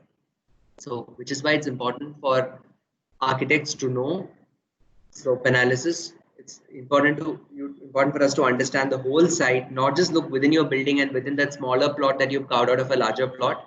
Understand the whole thing. But had the architects not chosen a flattened out site at the top, but if they would have basically chosen a site closer to the approach road, ठीक है, वहां पे steep slopes है, वहां पे शायद उनको 10 पेड़ काटने पड़े, but at least 10 ही तो पेड़ काटने पड़े, थोड़ा सा ही तो cut and fill करना पड़ा. The rest of the site would have still been intact and pristine. So a lot of site planning, a lot of site analysis, a lot of design. I mean, design in general is all about taking decisions, right? What is design? It's about taking decisions, and these are not my words. It was basically taught to me by Professor Mohammad Shahir. He was a great landscape architect. He was one of the pioneers of landscape architecture in India. He's from Sheffield University, UK, and so it's his term, and it's actually true. When I kind of reflect back and think about it, a good design is all about taking decisions, like taking the right kind of decisions. So each decision that you take, each assumption that you make basically allows you to site plan your site in a different way. The same site with the same set of climatic conditions, animals, plants, trees could come up with different answers in site planning if different people are working on it. Like for example, I'm just taking general names. Parth ka site would be different from Mohit ka site. That would be different from Shivadni's site. It could be different from Madhura's site. So it could be different. The site could be the same, but your expressions could be completely different based on the assumptions that you make, based on the slope ranges that you consider for analysis. So the idea is, now you may ask, Sandeep, then what is the logic? If it's a free for all, then how does it work? Trust me, it's not a free for all. The assumptions that you make are based on a certain logic. So essentially, the logic is what is the most important in this. So scientific acumen or scientific accuracy is one. The logic that you take is the second part of it. And that helps you come up with the right kind of assumptions in design. Okay. So to sum up the lecture, if you have to deal with a site, you need to understand the existing topography, which basically means you need to know the contours. If your client doesn't provide you that, bill your client for hiring a surveyor, get a surveyor in place, a good surveyor, and then get surveys done. So my experience of surveyors, you have a project in Goa, run for your life, because all your contour surveys of all the projects that I've done in Goa, I've done many projects in Goa, none of those contour surveys have ever matched with the reality at site. So you have to get a good surveyor in place, okay? Get the right contours, because everything goes for a toss. All your logic goes for a toss, because you go to a site, it's heavily vegetated. Goa especially is heavily vegetated, and you don't get to see lateritic hills and ये contour map ठीक दिखता है, but the moment they start constructing, they say, sir, but वो level 4 metre ऊपर है, आपके drawing में तो 4 मीटर नीचे है, and everything goes for a toss. So be extremely careful at this step. Get a surveyor, a good surveyor, get the contours mapped, understand the topography of the site, understand the slopes of your site. Are they too steep, too shallow? Do a slope analysis irrespective of what, for your understanding. And once you handle many sites, eventually, you don't have to do a slope analysis. You look at a project, and if you can just map or 1 is to 10 यहाँ पे, 1 is to 25 वहाँ पे, 1 is to 20 वहाँ पे, if you know that, the rest kind of comes easy for you because it's not just slopes that you're dealing with, right? You also have an overlay of trees. You'll also have an overlay of rocky outcrops. You'll also have an overlay of existing temples or churches or cupolas. There'll be so many things within a project that you have to be looking at. I'm only talking of one aspect as a beginning because understanding very well that we are all doing this for the first time. Okay, that's why.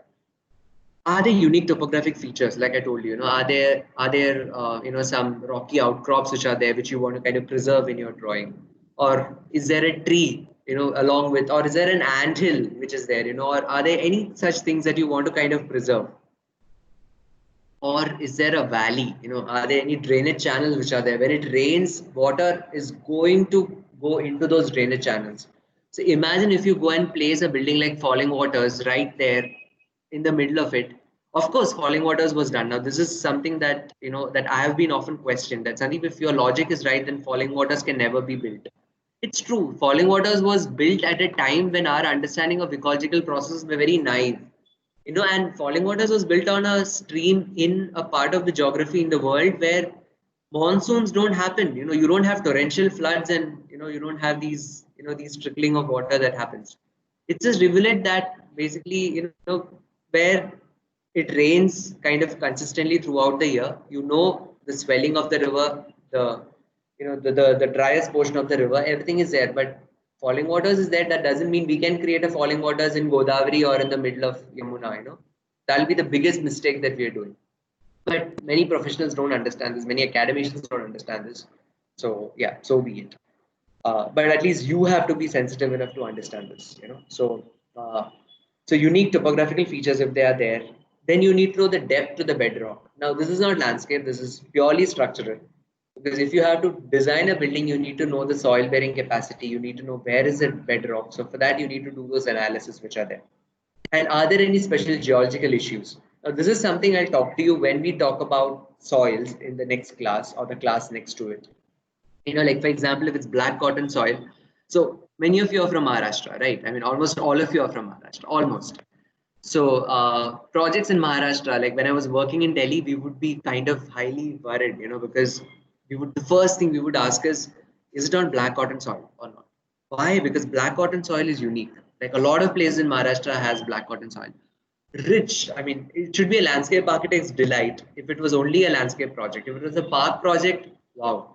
It's rich in nutrients. Plants grow lushly well. It kind of does things well. But if there's an architectural component along with it, if it's a resort complex, and if there are buildings, and if there are boundary walls, and if there are gazebos and all these structures which are going to come up in black cotton soil, then you have to be very careful because black cotton soil has an ability to swell up when it rains, and it contracts when it gets dry. So, and it forms these fissures on the soil. You may have seen it while you pass by in a train or a bus, or when you travel to interiors of Maharashtra, or you go to Alibag, for example. These are all areas which have black cotton soil traps. So the problem is your foundation, your footing, and other things have to be designed in a certain way to take it. Otherwise, the whole thing, like, I think I've told you guys, about the swimming pool that cracked like a wafer. The base of the pool cracked like a wafer. So there are all sorts of problems that would come up. We'll talk about it when we talk about soils. And how does the shape and the size of a site, like the extent of your site and the shape of your site affect the stormwater management? Like, is your site falling in the larger landscape wherein when it rains, water is going to gush in from all that land higher above? It's basically going to flow through your site and go down. But your client said, no, I want a boundary wall at that edge, and I want a boundary wall at this edge and everything. Sab banega, the next torrential rain, that boundary wall on the top edge is going to fall down, and water is going to kind of fall into all these villas that you're creating. Under, so you've done everything in contours and slopes and terraces and everything, but that first villa is going to get water from that edge, from the kitchen door. It's going to flood inside, and the water is going to gush in from the outside door, and it's basically going to be a big mess. So you need to understand stormwater management for the entire site. So in such cases, when you build a boundary wall, make sure that boundary wall at the top edge, where the neighboring plot is higher, has weep holes. So even if water flows into the soil, There are weep holes that would allow for this water to trickle down onto your site. Make sure there is a drainage facility there. It could be a concrete drain, it could even be a bioswale. I'll tell you what a bioswale is, and I'll tell you all these. It could even be a grassed depression that takes the water, conducts the water through. Basically, be sensitive to your site, because otherwise nature is not going to kind of be amenable at a later date. So you have to be very careful about all of these. Are there areas in your site where development should be avoided? There could be. If there is a valley in your site, by all means, leave it. If you want to, if you are very confident you can handle it, and you want to kind of create a bridge over it, you want to place a small pavilion, in a way wherein water still flows through, but the pavilion remains, by all means, go ahead and try it out, but do it with the help of a proper scientific backing, that tomorrow the building shouldn't just get toppled down, and or you shouldn't kind of block the drainage channel. How is grading done? There are ways in which grading can be done. I'll talk to you about it in the next class, because I think there is too much of information overload that would have happened to you today. Even if there isn't, don't worry, we'll do it. So this is exactly how grading is done. So what you see here is basically how a road is being laid out, understanding where the contours are. So if you know, these are contours, right? This is 35, that's 34, sorry, 36, 37, 38, 39. So it's going up. So if I'm laying out the road, I'm laying it out at the place where the contours are the farthest away from each other, which basically means I get the gentlest of slopes. But just drawing two lines. So I draw the center line first, and then I offset the center line to get the road. But having done that, I can't have the contours move like this in the middle of my road. Na? Road ubad khabad nahi ho sakta. The road ka cross section has to be flat. Ideally, it's never flat. It always has a camber. Roads always have one side that's higher and one side that's lower. If you've studied centripetal and centrifugal forces in your physics, you would know that roads are designed in a certain way. You always have a camber, and also because roads are made in asphalt. Asphalt is a great medium, but asphalt can't take one thing, which is water that is stagnant on top of it. So, which is why, all roads have a slope. Sometimes these larger roads in cities have a camber in the center, and it slopes down to two ends. So, but smaller roads have one side higher up and one side lower. So, but still, I mean, when you do a rough grading, before you lay out your final tack coat of your asphalt, when you generally do a rough grading, so there are two types of grading that you do. What is grading? Grading is not marking. Huh? So teachers do grading for you. That is a different sort of grading. But grading in landscape basically means modifying contours, modifying the lay of the land for construction. So basically this exercise of cut and fill, the exercise of calculating how should the contours move back or move in forward, etc., is basically known as grading. And that is one of the exercises that we'll do. Okay. So in order to do a road, the center line is basically tried out. Then the center line is offsetted to get a general rough idea of where the road would be. And once that is done, you have to do a rough grading of that site, because as a cross section of a road, it has to be flat. It can't be, like that, or it can't be like that, so which is why you modify. Then you decide whether you cut or you fill the contours depending on which slope are you taking for the road, because and you obviously can't have a road that is 1:10 for 3 meters and then 1:5 for the next 2 meters and 1:3 for the next 3 meters. Aisa road nahi ho sakta, right? The road has to be at the same slope throughout or similar slopes throughout. I mean 1:10 होके वो 1:9 होते 1:8 होके फिर 1:2 वो हो सकता है. That's still possible, but you can't have a cut road. These are all mistakes that we architects usually do when we don't have an understanding of sites. Like you start building a road from the top, you start building a road from below, and then you suddenly realize in between, oh shit, 3 metre का difference आ गया. Now what do you do? कुछ नहीं, वहाँ पे थोड़ा मिट्टी इधर डाल दो, थोड़ा road वहाँ काट दो, and it just becomes a big mess. So never do that. Plan everything initially and then do it. Now, if the site was different, like let's say the drawing on the left, the shortest distance between the contours is always steep. Now, how is a road drawn? The road is drawn in the shortest distance between the contours. That is contour number 19, that's contour number 29. 10 meters, the road is basically laid where it's the steepest, and then, but then you have to kind of cut and fill the road. in many cases, this road may not even be navigable because it'll be so, even after you do the cut and fill, this is how you do the cut and fill, you know. So like if you look at it, this distance between these adjacent contours are all similar, right? Which basically means road ke andar I'm creating a similar slope, but those slopes can't remain in isolation. So these contours have to be pulled back and matched with the existing contours. So if you make a Ethaflex model or a paper model of this, you know, then you would understand, you know what I mean.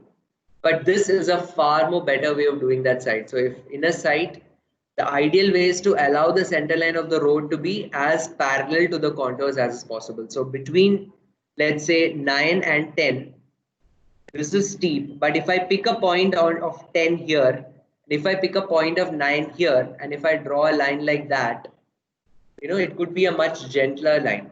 And 10 and 11 में मैं directly ऐसे line draw करने के बजाय 11 का एक point मैं उधर का खींचूंगा और 10 और 11 का मैं वहां तक draw करूंगा. So I can choose if I want to make a road of 1:10. I can, using that same scale, that same device that we had made, if I just move it around my contours and if I pick a point on 10 and I move it around, or I could even use a compass for this. Huh?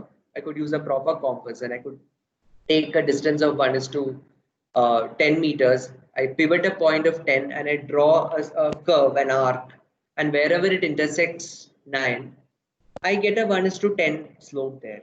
So, you know, it's like basically an exercise of understanding how this thing works. We'll do it. You'll understand how it means. So with that, I'll end the lecture. So to reiterate, we looked at topography today. We understood what contours are. We looked at elevations or heights of contours. We understood the different concepts of dealing with contours like contour interval, horizontal distances of contours, contour numbers, and also the fact that contours are imaginary lines and contours in reality never split or they never join.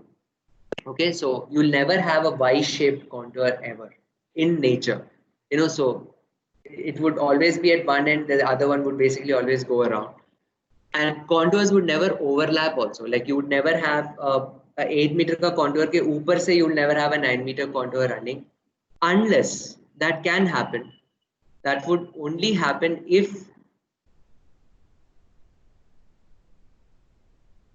unless you have a cave. Huh? Now, how do I explain that? So there is a cave, you know, like there is a slope, and in the slope I have a cave which is there. And if I draw a line, you know, I may have a 10 ka contour, 11 ka contour, the 12 ka contour may go ahead and then go back and go ahead. You know, so it's, or if I have a chhaja that kind of projects out. So uska, if I draw the contour mapping, I'll see that these contour lines are intersecting and it may look confusing. But if I draw a section through that and say, oh no, it's actually a natural cave that is there, which is why the lower contours are going in and coming out, and the higher contours are moving the same. So because it's a cave, then you have to indicate these things. But otherwise, in reality, contours never intersect; they never overlap. You should always have contour numbers in a plan. Without contour numbers, a ridge could be read as a valley could be read as a ridge, the high point could be the low point could be high point. It could be a comedy of errors. Never do that. Whenever you design, whenever you start site planning, always get a survey plan done. Always understand the contours and then do the rest of the work. Grading, before you do anything, try and do a rough grading at least. When you place a building, when you place a road, and how is it done is something that we'll do as an elaborate exercise in the first semester, in the fifth semester that we have. And once you do it, you will be super confident of handling any site anywhere in the world, knowing very well that you can intervene in a site in the least possible threatening manner to the environment or the ecology of that site. Okay. So with that, I'll open up the class for questions, discussions, doubts.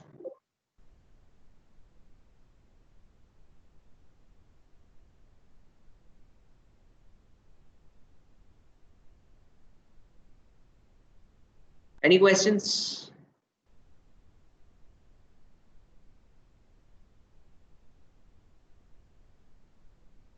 Okay, I look at the comments box because, you know, maybe it's quite possible that you may have written down something. Okay. So Shreyansh probably asked like an hour back, if it's concave from the higher side, it's a ridge. If it's convex, it's a valley. Mm, Not really. So uh, from the higher side, like let's take our,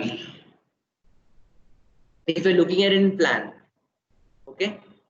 If you're looking at it in plan, okay, from the higher side, if it's convex, which basically means if it's bulging out, then that's a ridge. If I'm looking at it in plan, and if these things are bulging out, like look at this line, look at this white, black cut, this line. In a plan, this is exactly a contour, This edge is a contour, this edge is a contour. But if I look at it in plan, if this is bulging out from the higher point when I'm looking at it, if these are bulging out, then that means it's a ridge. And if it's concave, then it's a valley. If it's coming in. So it's exactly the opposite. I think Parth has corrected him saying actually the other way around. Convex from higher side is a ridge. Absolutely. I hope it's clear to everyone. Okay, could you start with grading in the next lecture too? Definitely. And don't worry, when we physically meet, I'll come to your tables, we'll maintain social distancing, but we'll still, I'll tell you how to do this. We'll have a set of visiting faculty members as well. So, you'd have a good student to teacher ratio this year, and we'll definitely do this bit. Okay. Any questions, any doubts?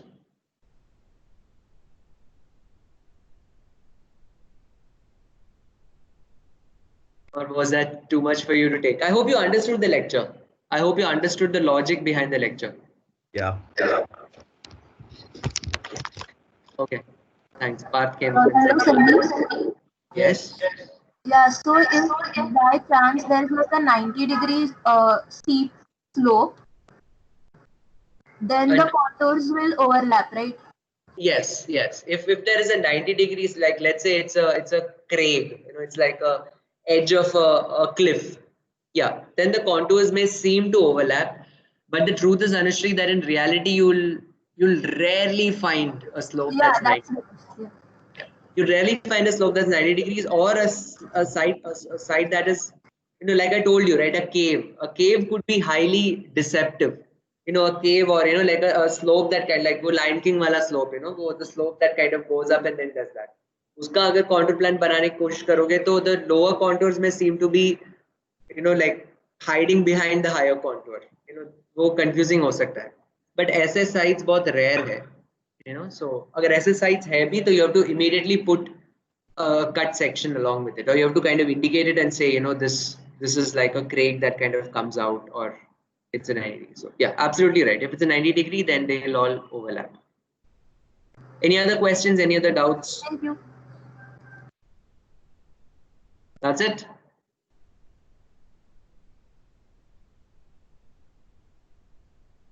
Okay. So good. I think that was an exhaustive class. I mean, my energy levels are down. I can imagine what you guys must be going through with that. But always remember, any doubt, any problem, anything that you don't understand, feel free to ask, because many times what happens is these initial lectures, if you don't pay heed, you may find it very difficult to understand the more complex things later. अभी तो हमारे पास time है, our classes haven't really started. I can still explain it again 10 times to you if you want it to be. I can dance around, I can show you things, I can show experiments, I can draw it out, do whatever, as long as contours are clear to you. But if you don't get the logic of contours right, you'll end up like being those thousands of architects out there, who actually have no understanding of contours. Okay, so don't end up like them. End up in a place where you at least know your site, you know your ecology, you know your landscapes. Okay. So with that, I'll end the class. If you have any doubts, I give you one more chance. Do you want to ask anything else? You can even type it in the chat box so you can ask. Anything? Nothing at all? Okay. So with that hope that you all understood the class and you'll all look at sites in a different way from today onwards. You'll start looking at contours. You'll start understanding contours. I'll end the lecture today. Okay. Sure. Bye guys. Take care. Have a safe week. Bye. Thank you. Bye. Thank you.